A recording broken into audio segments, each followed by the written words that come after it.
வணக்கம் மக்களே. என்ன எல்லாருக்கும் 5000 ரூபா வந்துருச்சா?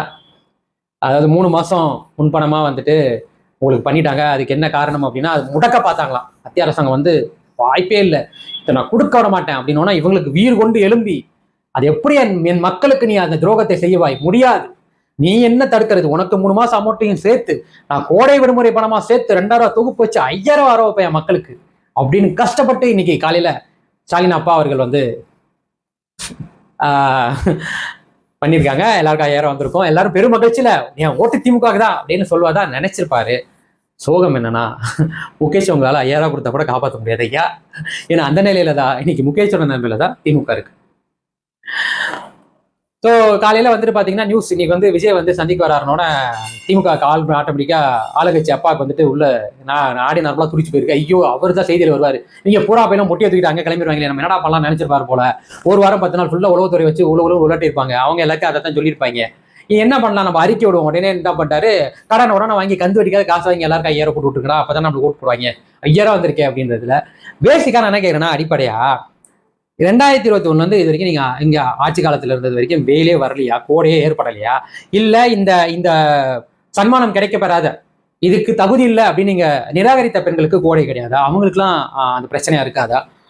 மோரோவர் தூய்மை பணியாளர்கள், இடைநிலை ஆசிரியர்கள், நர்ஸுங்க, அப்புறம் அங்கன்வாடி ஊழியர்கள் எல்லாருமே போராடுறது இதுக்கு. அவங்களுக்கான சரியான ஊதியம் கிடைக்கல, அவங்க வேலையை நிச்சயமாக்கப்படலை, அவங்களுக்கு அரசாங்கத்துக்கிட்ட இருந்து அவங்களுக்கு வர வேண்டிய எந்த சலுகையும் கிடைக்கல.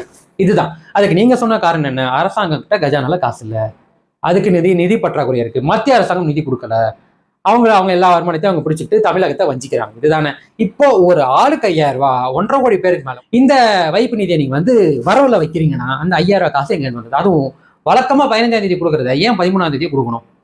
16ஆம் தேதி கொடுக்கலாம். இதுல ஒருத்தர் சொல்றாரு 15ஆம் தேதி சண்டே. ஏன் இது வரைக்கும் கொடுக்குறப்பெல்லாம் சண்டே வந்ததே இல்லையா 15ஆம் தேதி? இல்லை எனக்கு கேட்குறேன், நான் தெரியாம தான் கேட்குறேன். சண்டே வந்ததே இல்லையா? ஏன்னா பேங்கிங் இருக்காதான். அதாவது தற்கொலைன்னு எங்களை சொல்லி நீங்க எவ்வளவு பின்தங்கி போயிட்டீங்கன்னு புரியுதா? கொஞ்சமாவது அறிவு இருந்தா இந்த மாதிரி கேள்வி எல்லாம் வருமா? இத்தனை நாள் இத்தனை மாசத்துல மாசம் நீங்க கொடுத்துட்டு தான் இருக்கீங்க. அதுல 15ஆம் தேதி எதுவுமே ஞாயிற்றுக்கிழமை வரலையா? இல்ல அது கிடைக்காதா? ஏன் இன்னைக்கே கொடுக்கணும்? ஏன்னா இன்னைக்குதான் விஜய் கூட்டம் போடுறாரு. விஜய் வந்து அங்க பேசினா மொத்த பத்திரிகையும் அங்க இருக்கும். நம்ம தான் ஆல்ரெடி நம்ம என்னென்னமோ பண்ணி பார்த்துட்டோம். நம்ம தான் வந்துட்டு ஒரு சந்திரமுகியில ரஜினி சொல்ற மாதிரி கங்கா சந்திரமுகியா நின்னா, கங்கா சந்திரமுகியா நடந்தா, கங்கா சந்திரமுகியா மாறினான்ற மாதிரி நம்மால் தான் வந்துட்டு ஸ்டாலின் விஜய் மாதிரி நின்னாரு, ஸ்டாலின் விஜய் மாதிரி நடந்தாரு, ஸ்டாலின் விஜய் மாதிரி பூகத்தை வாங்கி அப்படி தூக்கி குப்பையில போட்டு போயிட்டாரு. நம்மளுக்கு ஏதாவது வரலன்னா அது விட்டுறணும். நானும் விஜய் தான் ஒரு கூத்து ஒரு படி மேலேயே போய் அல்டிமேட் என்னன்னா, அதாவது மதுரை மாநாட்டில் வந்து தலைவர் விஜய் அவர்கள் வந்துட்டு சொன்னாங்க, அதாவது நீங்க வந்து இந்த தொகுதிக்கு யார் வந்து வேட்பாளர் அப்படின்னா விஜய். அதாவது ஒட்டுமொத்தமாக தமிழ்நாட்டில் 234 தொகுதியில் நான் தான் நிற்கிறேன், நான் தான் உங்க வேட்பாளர், என் முகத்துக்காக ஓட்டு போடுங்கன்னு சொல்லும்போது எல்லாரும் கிக்கி பண்ணானுங்க. இதே கொத்தடிமைகள் ஊபிஸ் இவனுக்குலாம் ஏதாவது அடிப்படை தெரியாது, தற்கொலை. இதுக்காக தான் நான் உங்களுக்கு தற்கொலை சொல்றேன். இன்னைக்கு அதே வார்த்தையை 234 தொகுதியும் நான் ஸ்டாலின் நான் நிற்கிறேன் நினைச்சு ஓட்டு போடுங்க. ஐயோ ஐயா நீங்க நிக்கிறீங்களா, ஐயா புகழேந்தி ஐயா நீங்களா அப்படின்ற மாதிரி எல்லாரும் ஃபயர் விட்டுருக்கீங்க. எப்படா தலைவர் பேசும்போது அது தற்கொலைத்தனமா தெரியாது, அது எங்க தலைவர் பேசும்போது தற்கொலை. அப்புறம் விசில் அடிச்சா கொஞ்சம் அதுவும் சொல்ல மாட்டாங்க. இனிமேல் விசில் அடிச்சான்னு சொன்னா அல்டிமேட். அதாவது ஒரு தூய்மை பணியாளர்களுக்கு வேலை கொடுக்காம தான் சாவடிக்கிறாங்கன்னா அவன் வேலையை வச்சு சாவடிக்கிறாங்க. அதாவது விசில் ஊதி வரக்கூடாதான், ஏன்னா விசில் ஊதக்கூடாது, இனிமேல் குரலை ஊற்றி கத்தி அந்த மைக் வச்சு கத்தி வரணுமா? ஏன்னா விசில் அடிச்சாங்கன்னா விசில் அடிக்கிறாங்களா, விசில் அப்படி போய் பதிவாயிடுமா? ஆனா நம்புங்க சார், விஜயெல்லாம் ஒரு ஆளே கிடையாது சார். திமுகன்றது 75 வருஷம் பாரம்பரிய கட்சி சார். அவங்களாம் எதுக்கு சார் விஜயை பார்த்து பயப்பட போறாங்க? விஜயெல்லாம் ஆளே கிடையாது. விஜயெல்லாம் ஒரு நடிகர் சார். அவருக்குலாம் கூட்டமே கூடாது சார். பேருக்கு 4998 பேர் தான் வந்திருக்காங்க. ஏன்னா அதுக்கு மேல 2 பேர் எக்ஸ்ட்ரா வந்தாலும் நாங்க பர்மிஷன் கொடுக்க மாட்டோம். நோ. எடப்பாடிக்கு பர்மிஷன் உண்டு, சீமானுக்கு பர்மிஷன் உண்டு, அண்ணாமலை RSS கூட்டம் நடத்திக்கலாம், பிஜேபி முருகனை வச்சு நீங்க மீட்டிங் போட்டுக்கலாம். இவங்க தான் மீட்டிங் நடத்துவாங்க, சீஃப் கெஸ்டா அவங்களே கூப்பிடுவாங்க, இந்த அமைப்பினரே கூப்பிடுவாங்க, அதெல்லாம் பண்ணிக்கலாம். இவங்களுக்கு விரோதம் பண்றாங்க, துரோகம் பண்றாங்க, மக்களுக்கு விரோதம் பண்றாங்க, எல்லாருமே மீட்டிங் போட்டுக்கலாம், எல்லாரும் வந்து ரோட் ஷோ பண்ணிக்கலாம். ஆனா விஜய் மட்டும் வந்தாருன்னா பிரச்சனையா இருக்கும். விஜய் வந்தாருன்னா நாங்க இவ்வளவு கட்டுப்பாடு போடுவோம். விஜய் வந்தாருன்னா மொத்தமா 3 மணி நேரம் தான் கொடுப்போம். அதுக்குள்ள எல்லாம் வந்து நின்று மீட்டிங் முடிச்சு கலைஞ்சு போயிடணும். எல்லாம் விஜய் வந்தாருன்னா அந்த கிரௌண்ட் அவங்களே கலெக்ட் பண்ணி கிளீன் பண்ணி கொடுக்கணும். விஜய் வந்தாருன்னா இவ்வளவு கட்டுப்பாடுகள் நாங்க விதிப்போம். ஆனா நம்ம தான் எங்களுக்கு விஜய் பார்த்தா பயம் இல்லை.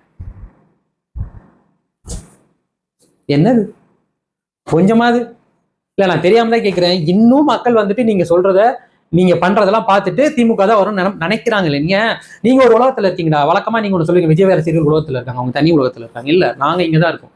நீங்க தான் தனி உலகத்துல இருக்கீங்க. அதாவது 2021 2026 ஆண்டு, இந்த 5 வருட ஆண்டு காலம் தான் தமிழக வரலாற்றிலேயே ஒரு கேடுகட்ட ஆட்சி காலம். பெண்கள் பாதுகாப்பு இல்லை, கஞ்சா அதாவது அளவு கடந்து போயிட்டு இருக்கு. வயது வித்தியாசம் இல்லாம, ஆண் பெண் பாலினம் வித்தியாசம் இல்லாம எல்லார் வயதுகிட்டையுமே வந்து கஞ்சான்றது உச்ச நிலையில இருக்கு. அதாவது என்ன பண்றாங்கன்னு அவங்களுக்கே தெரியல. அந்த கஞ்சானால பெண்கள் பாதுகாப்பு உறுதி செய்யப்படாத லெவலில் இருக்கு. உயிர் உடைமைக்கு பாதுகாப்பு இல்லாத நிலைமை ஏற்பட்டிருக்கு. அதாவது ஒடுக்கப்பட்ட மக்களுக்கு எதிரான இந்த வன்கொடுமை தொடர்ந்து நடந்துட்டு இருக்கு. கிட்டத்தட்ட எல்லா அரசு துறை சேர்ந்த ஆட்களுமே வந்து ரோட்டில் இறங்கி போராட்டம் பண்றாங்க. அதையும் தாண்டி நாங்க நீட் தேர்வை ரத்து செய்வோம்னு வாக்குறுதி கொடுத்துட்டு ஆட்சியை பிடிச்சிட்டு நீங்க ஆட போற இந்த கடைசி அது எழுதி வச்சுக்கோங்க, தான் திமுக ஆள போற கடைசி வருஷம். இந்த வருஷத்துல வந்து நாங்க தேர்வை ரத்து பண்ணிட்டோம். அட கும்பிட்டு அது TNPSC, Tamil Nadu public service commission தேர்வுகளை ஒரு குழப்பத்தை ஏற்படுத்தி, அந்த குழப்பம் ஏற்படுத்தி மற்றவங்க எல்லாம் எக்ஸாம் எழுதலாம் அப்படின்னு எல்லாம் அப்பா அப்படின்னு ஒரு நிம்மதி பெருமிச்சு முன்னாடி எக்ஸாம் கேன்சல் அப்படின்னு அத்தனை பேர் வயிற்றுலையும் நெருப்பள்ளி போட்டீங்க. அதுதான் நடந்தது. அதாவது இவ்வளவு பெரிய அரசாங்கம், இதுக்கு எப்படி சார் கவர்மெண்ட் பொறுப்பேற்க முடியும்? இதுக்கு எப்படி சார் ஸ்டாலின் பொறுப்பேற்க முடியும்? அப்புறம் எப்படி சார் கரூர்ல நடந்த கூட்டத்துக்கு மட்டும் விஜய் பொறுப்பேற்க முடியும்? என்ன சார் அவரா சார் நேரடியா வந்து அவராத சார் எல்லாரையும் கொண்டாரு? கிடையாது. கூட்டத்தை கட்டுப்படுத்த வேண்டியது யாரோட கடமை? காவல்துறை கடமை. காவல்துறை பண்ணாங்களா? இல்ல. அப்போ இது யாரோட தப்புன்றது யார் பொறுப்பேற்றுக்கணுமோ அங்க அவங்க பொறுப்பேற்றுக்க மாட்டாங்க. தமிழக அரசு நடத்துற ஒரு தமிழ்நாடு பப்ளிக் சர்வீஸ் கமிஷன்ல ஏற்பட்ட குழப்பத்துக்கு தமிழக அரசு காரணம் கிடையாது. என்னடா அடி, இதே நீட் தேர்வு பிரச்சனையாயே ரத்தம் பண்ணி என் குழந்தைகளை வஞ்சிக்கிறாய், தமிழகத்தை வஞ்சிக்கிறாய், ஏ மத்திய அரசு, ஏ ஒன்றிய அரசு, ஏ பாஜக அரசு. இதே தமிழ்நாடு பப்ளிக் சர்வீஸ் கேட்டுங்களா, டிபேட் நடத்துனா வேற என்னடா பேசலாம்? விஜய்க்கு இங்க பவர் இருக்கிறதா இல்லையா? விஜய் நடிகரா அரசியல்வாதியா? விஜய் வீட்டுல அடிச்சிருக்கிற பெயிண்ட் பச்சை கலரா மஞ்சள் கலரா? இதைத்தான் டிபேட் பண்ணுவாங்க. விஜய் போட்டுறது வெள்ளை சட்டையா, விஜய் போட்டுறது கருப்பு பேண்டா, விஜய் விஜய் விஜய் விஜய் விஜய் விஜய் விஜய் விஜய். ஏய், நாங்களே இவ்வளவு எதிர்பார்க்கலடா. அதாவது எந்த அளவுக்கு இவனுங்க அரசியல் பண்றாங்கன்னா, இவனுங்களுக்கு எவ்வளவு தூரம் தரம் தாழ்ந்து போயிட்டாங்கன்னா, எடப்பாடி வந்து விஜய் எதிர்த்து பேசுறத திமுக கொத்தடிமைகள் வந்து அவனுங்க ட்விட்டர்ல போட்டு எடப்ஸ் ஃபயர் விடுறானுங்க. திமுக அதிமுக பேசுறவருக்கு ஃபயர் விடுறது, நான் தமிழர் கட்சியில ஒருத்தன் வீடியோ போட்டானா அவன் வீடியோ போடுறதுக்கு ஃபயர் விடுறது. இவனுங்களாம் எதிர்கட்சியா? நம்புங்க மக்களே, இவனுங்களாம் எதிரி கட்சிகளா, எதிரி கொள்கைகளா? இவனுங்களை எதிர்த்து தான் அரசியல் பண்ணிருக்கானுங்களா? இவனுங்களாம் எதிர்த்து அரசியல் பண்ணல. இவனுங்களுக்கும் விஜய்க்குமான அரசியல் கிடையாது. மக்களுக்கும் அதிகாரத்துக்கும் நடக்கிற அரசியல். இதுதான் உண்மை. மக்களுக்கான தலைவனா ஒருத்தர் வந்திருக்கான், மக்களுக்காக நல்ல செய்யணும்னு ஒருத்தர் வந்திருக்கான். அவனுக்கு எதிர்த்து அரசியல் பண்றது பூரா யாருன்னா, இத்தனை வருஷமா தமிழ்நாட்டு மக்களையும் தமிழ்நாட்டையும் குத்துவரும் கொலையருமா வெட்டி கூறு போட்டு அது மூலியமா சம்பாதிச்சு அந்த பணத்தை வச்சு தான் குடும்பத்தையும் தன்னை சார்ந்தவங்களை மட்டுமே வளர்த்திருக்கிற இரு அரசியல் கட்சிகளும் அதில் சார்ந்த கூட்டணி கட்சிகளுக்கும் நடுவில் நடக்கிற போட்டி. அவ்வளவுதான், சிம்பிள். இது மக்களுக்கான அரசு வேணுமான்னு முடிவெடுக்க வேண்டிய நேரம். இது மக்களுக்கான அரசு. இது அவங்களோட மக்களுக்கான, அவங்களோட குடும்பத்துக்கான ஒரு ஆட்சி. அவங்க குடும்பத்தை அவங்கள சார்ந்தவங்களை மட்டும் வளர்த்துப்பாங்க. நல்லா வளர்த்து அவங்க நல்லா வளர்த்துட்டாங்க. விஜய் வந்து 1.5 கோடி எழுதிருக்காரு, வரி ஏய்ப்பு செய்திருக்காரு. அவருக்கு எப்படி அந்த பணம் வந்தது? நல்லா கேட்டடா, கேட்டியோ கேள்வி. அப்படி திரும்பி இந்த பக்கம் கேளு. ட்ரெயின் டிக்கெட்டை எடுத்துட்டு வந்ததாவே இருக்கட்டும், கலைஞர் கருணாநிதி அவர்கள் வந்தாரு, ட்ரெயின் டிக்கெட்டை கையை காசு போட்டு எடுத்ததாவே இருக்கட்டும். இன்னைக்கு வந்து எப்படி அவ்வளவு சொத்து வந்தது? எந்த ஊர்ல? அவர் என்ன தொழில் பண்ணாரா? அதாவது பிசினஸ் பண்ணாரான்னு கேட்கிறேன். பிசினஸ் பண்ணாரா? அவர் பிசினஸ் மேக்னெட்டா? மக்களுக்கு சேவை செய்ய தானே வந்தார். அரசியல் சேவை தானே. நான் மக்களுக்கான ஆட்சி, நான் மக்களுக்கான தலைவன் அப்படின்னு தானே ஏமாத்திக்குள்ள வந்தீங்க. அவங்க குடும்பத்தில் இன்னைக்கு எப்பறம் எத்தனை கோடிடா இன்னைக்கு? எவ்வளவு சொத்து வந்தது? என்னைக்காவது கேட்டிருக்கா? எப்படி சார் நீங்க வந்து கட்சி நடத்துங்க? என் தலைவன் தான், என் கட்சி தான், என் கட்சி தலைவங்க தான். ஆனா இவங்களுக்கு எப்படி கூட காசு வந்தது? என்னால ஒரு கல்யாணம் கூட பண்ண முடியல. நீங்க 3 கல்யாணம் பண்ணி அந்த 3 கல்யாணம் பண்ணதுல வாரிசுகள் பெற்று அந்த வாரிசு பெற்று இன்னைக்கு ஃபாரின்ல ஒண்ணு படிக்குது. எப்படி சார் இது வாய்ப்பு? அதாவது படத்துல நடிச்சு அது மூலமா காசு வாங்கி அதுல கார் வாங்கினவங்க வரி ஏய்ப்பு செஞ்சுட்டாங்களாமா. அவன் வந்து ஊழல்வாதியான். இவன் இந்த ஆளு கல்யாணம், ஒரு கல்யாணத்துக்கு 3 கல்யாணம் பண்ணி 3 கல்யாணமா அவங்க கல்யாணம் பண்ணி அவங்க சொத்து சேர்த்ததெல்லாம் வந்து உழைத்து வாங்கினது. இவங்க கேட்க மாட்டாங்க, இது ஊழல்வாதி இல்லையா?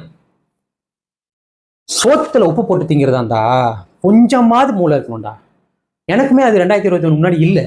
ஏன்னா இவங்க இவ்வளவு எக்ஸ்போஸ் ஆகலையே. எனக்குமே தோணும், ஏன்னா கலைஞர் கிட்ட எப்படி அவ்வளவு சொத்து இருக்குன்னு கேட்கும் போதெல்லாம் அதிமுக பண்ற அராஜகத்தை பார்த்துட்டு பரவாயில்ல இவங்க பண்றதுக்கு திமுக நீங்களே வாங்கடான்றதான் இருந்தோம். ஏன்னா எங்களுக்கு சாய்ஸ் இல்லை. ஏடிஎம்கே டிஎம்கே, டிஎம்கே ஏடிஎம்கே, காங்கிரஸ் பிஜேபி, பிஜேபி காங்கிரஸ், பாமக சிசிகா, விசிகா பாமக, கம்யூனிஸ்ட், இந்த பக்கம் ஏதாவது ஒரு ஜாதி கட்சி, இப்படியே இருந்துட்டோம். எங்களுக்கு சாய்ஸஸ் இல்லை. நாம் தமிழர் கட்சின்னு ஒருத்தன் வந்த புதுசுல நான் கூட ஃபயர் விட்டேன். அப்புறம் தான் தெரிஞ்சது அதுவே எங்களுக்கு வாட்ச்மேன் வேலை பார்க்க தான் வந்திருக்கு. இவன் காசு கொடுத்தானா இவருக்கு கொலை கொலைப்பான், அவன் காசு கொடுத்தானா அவனுக்கு கொலை இருப்பான். இன்னைக்கு 2 பேரும் இங்கே அது விஜய் விஜய் விஜய் விஜய் கொலைச்சிட்டு இருக்கான். அவ்வளவுதான். அவெல்லாம் மாற்று கட்சி இல்லை, மாறவே மாறாத கட்சி. பைத்தியம் முத்தி போய் என்ன பண்றதே தெரியாம சட்டை கழிச்சு தான் தெரியல. அது மற்றபடி எல்லாம் பண்ணிருக்காங்க. இவங்க கூட பாவப்பட்டதுனால சாட்டை முருகனுக்கு போடுற அந்த சாக்கடை போடுற வீடியோக்கெல்லாம் இவங்க ஃபயர் ஓடுற நிலைமையில தான் இன்னைக்கு இருக்காங்க. எங்களுக்கு மாற்றா தெரியற ஒருத்தர் முதல் தடையா வந்திருக்காரு. அவர் இன்னைக்கு உடனே வந்து இந்த 2 வருஷத்துல கட்சி வளர்க்க ஐயா 30 வருஷமாவே ஒரு அரசியல் பண்ணி மக்கள் கூட்டத்துல மக்களுக்குள்ள அவங்க வீட்டுக்குள்ள போயிருக்காரு. யாராலதான் இன்னைக்கு வீட்டுக்குள்ள விஜய் இருக்காருன்னு அவர் தைரியமா சொல்றாரு. ஸோ அந்த மாற்று அரசியல் எங்களுக்கு தேவைப்படுது. ஆனா உங்களுக்கு மாமே நீ இருக்கணும் இல்ல நான் இருக்கணும், நடுவில் வேணா வந்துடக்கூடாது. நான் ஒரு பொட்டி வாங்கினா அதுக்கு நான் கமிஷன் அமைச்சிடுறேன், நீ ஒரு பொட்டி வாங்கினா எனக்கு கமிஷன் அமைச்சிரு. இவன் வந்தானா நம்மளுக்கு கிடைக்காது. இவன் வந்தானா இவங்க நம்மளுக்கு எல்லாத்துக்கும் நம்ம மறுபடியும் நம்ம என்னெல்லாம் பண்ணணும் அதெல்லாம் எடுத்துருவோம். இருந்திருப்பது எங்களுக்கு. அவன் வந்தானா இவெல்லாம் இன்னொருத்தன் அவங்க அவர் வந்தானா அது வந்து பெரும் ஆபத்து, தமிழ்நாட்டுக்கு பெரும் ஆபத்து. ஏன்டா தமிழ்நாடு வளர்க்கணும்ல, தமிழ்நாடு வளர்ந்துரும்ல, அதெல்லாம் வளரக்கூடாது. நான் மட்டும் ஒரு சொப்புவாயா இருக்காங்க செந்தில் அவன் அம்தாவுடைய சொப்புவாயன். அவன் சொல்லுவான், அதாவது அவன் 4 கோடி ரூபாய் வீடு கட்டலாம், இவர் வந்துட்டானா நான் இப்படி வீடு கட்டுறது, நான் அரசியல் விமர்சகன்னு வெளியில தெரிஞ்சு தெரியுறேன், அந்த வந்தானா மூஞ்சு பேத்து உள்ள வச்சுருவாங்க, அப்புறம் நான் சவுக்கு சங்கர் மாதிரி உள்ள போய் ஒழிஞ்சுக்க வேண்டியதான். அதனால வரக்கூடாது. அது ஆபத்து. யாருக்கு ஆபத்து? எனக்கு ஆபத்து. தீவிரவாதி மாதிரி கட்டமைக்கிறாங்க. தாவேக்கா வந்துட்டு தீவிரவாதி மாதிரி கட்டமைக்கிறாங்க. அதாவது மக்கள் எல்லாம் நம்புறாங்களாம். போராட்டத்தெல்லாம் மக்கள் கேட்கறாங்களா? ஆமா, போராட்டத்தெல்லாம் கேட்கறாங்க. நீங்க உயிரோட இருக்கிறதுக்கு துப்பு இருக்கா உங்களுக்கு? சோறு தான் திங்கிறீங்களாடா? ஏன்னா எங்க வயிற்று குட்டிக்கிறீங்க கேட்கறாங்க. அதை சொல்றா மக்கள் கேட்கறாங்க சொல்றேன். மக்கள் என்ன கேட்கறாங்கன்னு சொல்ல மாட்டாங்க. இன்னைக்கு ஒரு மீட்டிங் போட்டாரு, எல்லாத்தையும் பத்தி தெளிவா பேசியிருக்காரு. ஆனா இவனுங்க என்ன சினிமா டயலாக் பேசுறாரு. நீங்க என்ன பேசுறீங்க? முத்துவேல் கருணாநிதி ஸ்டாலின், முத்துவேல் கருணாநிதி ஸ்டாலின், முத்துவேல் கருணாநிதி. ஏன்னா ஸ்டாலின் சொன்னா மதிக்க கூட மாட்டானுங்க. முத்துவேல் கருணாநிதி இழுத்துக்கிட்டாதான் இந்த ஆளுக்கு மதிப்பு. இவருக்கே பிராண்ட் வேணும் முத்துவேல் கருணாநிதி. அது பத்தாதுன்னு இவரே விஜய் பார்த்தா காப்பி அடிச்சிருக்காரு. இன்னொரு இவராது பரவாயில்ல, இவருக்கு பிறந்தது ஒண்ணு இருக்கு, அது செல்ஃபி எடுக்குதான். அவன் எல்லாம் அப்படியே நிக்கிறான். சீக்கிரம் எடுத்துக்கூடியா, முடிச்சு கூடியா, நான் போய் சரக்கடிக்கணும். ஒரு 2 மாநாடு நடத்தாது பெருமை வேற.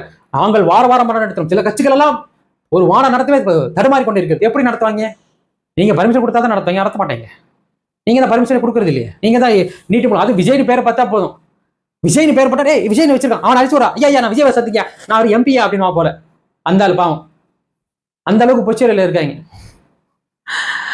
ஸோ திரு முத்துவேல் கருணாநிதி ஸ்டாலின் அவர்களே, திரு உதயநிதி அவர்களே, திமுக சேர்ந்த அனைத்து அனுதாபி அவர்களே, உண்மையிலேயே உங்களுக்கு உங்க ஓட்டு வாங்கி ஜெயிப்பீங்கன்ற நம்பிக்கை இருந்தால் மறந்துருக்கேன். ஏன்னா களத்துல உண்மையிலே தலைவர் சொல்ற மாதிரி டிஎம்கேவா தாவேக்கவான்றதா இருக்கு அப்படின்னு சொல்றாரு. ஆனா என்னை பொறுத்த வரைக்கும் 2ஆம் கட்சியா வர்றதுக்கோ எதிர்கட்சியா வர்றதுக்கு கூட உங்களுக்கு ஒர்த் இல்லை. உண்மையிலே அதுக்கு கூட நீங்களாம் அருகது இல்லை, உங்களுக்கு அந்த தகுதியும் இல்லை. அந்த லட்சணத்தெல்லாம் இன்னைக்கு நீங்க ஆட்சி பண்ணிட்டு இருக்கீங்க. உண்மையிலே உங்களுக்கு தெரியும். ஆனா இன்னைக்குமே Muthuvel Karunanidhi Stalin Stalin Stalin Stalin is more dangerous than Karunanidhi. ஆமா, ஊழல் பண்றதில்ல, மக்களுக்கு துரோகம் செய்யறது இல்லை, மக்களை வஞ்சிக்கிறது இல்லை, சட்ட ஒழுங்கு பாதுகாப்பு இல்லை, கஞ்சா பிள்ளைக்கு அதிகப்படுத்துறது இல்லை, சரக்கை வாங்கி கொடுக்கறது இல்லை, எல்லாத்திலையும் Karunanidhi Stalin is more dangerous than Karunanidhi. ஆமா, ஒத்துக்கிறோம். ஆனா நல்லது பண்றதுல Karunanidhi is always greater than Stalin. அதுக்காக இந்த ஆள் போட்டு முடியும். அந்த ஆள் செத்து போயிட்டாரு. அந்த ஆள் இவங்களே தூக்கி ஓரமா வச்சிட்டாங்க போட்டோல. அடுத்து இவர் போயிட்டாருன்னா இவர் போட்டாங்க பேரும் கருணாநிதி வந்து அங்க அண்ணா இருக்கிற இடத்துக்கு பேரும் அண்ணா மறைஞ்சே போயிருவார். இன்னைக்கு போற இடத்துலாம் அண்ணா ஒரு மூலையில இருக்காரு, பெரியார் ஒரு மூலையில இருக்காரு. அந்த லெஞ்சல தான் இவனுக்கு அவரை வச்சிருக்காங்க. ஆனா பேர் மட்டும் சமூக நீதி சமத்துவம் ரெண்டுமே கிடையாது. 2027 மக்களுக்கு ஒரு தெளிவு இருக்கு, யார் வரணும் யார் வரக்கூடாது. இன்னும் அதிகபட்சமெல்லாம் இல்லை. இன்னும் 2 மாசத்துல தேர்தல், அடுத்த 2 மாசத்துல எலெக்ஷன் ரிசல்ட் மேக்ஸிமம் இதுக்குள்ளதான் வரும். 4 மாசம் தான் பார்ப்போம், பொறுத்திருந்து பார்ப்போம். அது வரைக்கும் நீங்க பேசுறதை பேசிட்டே இருங்க.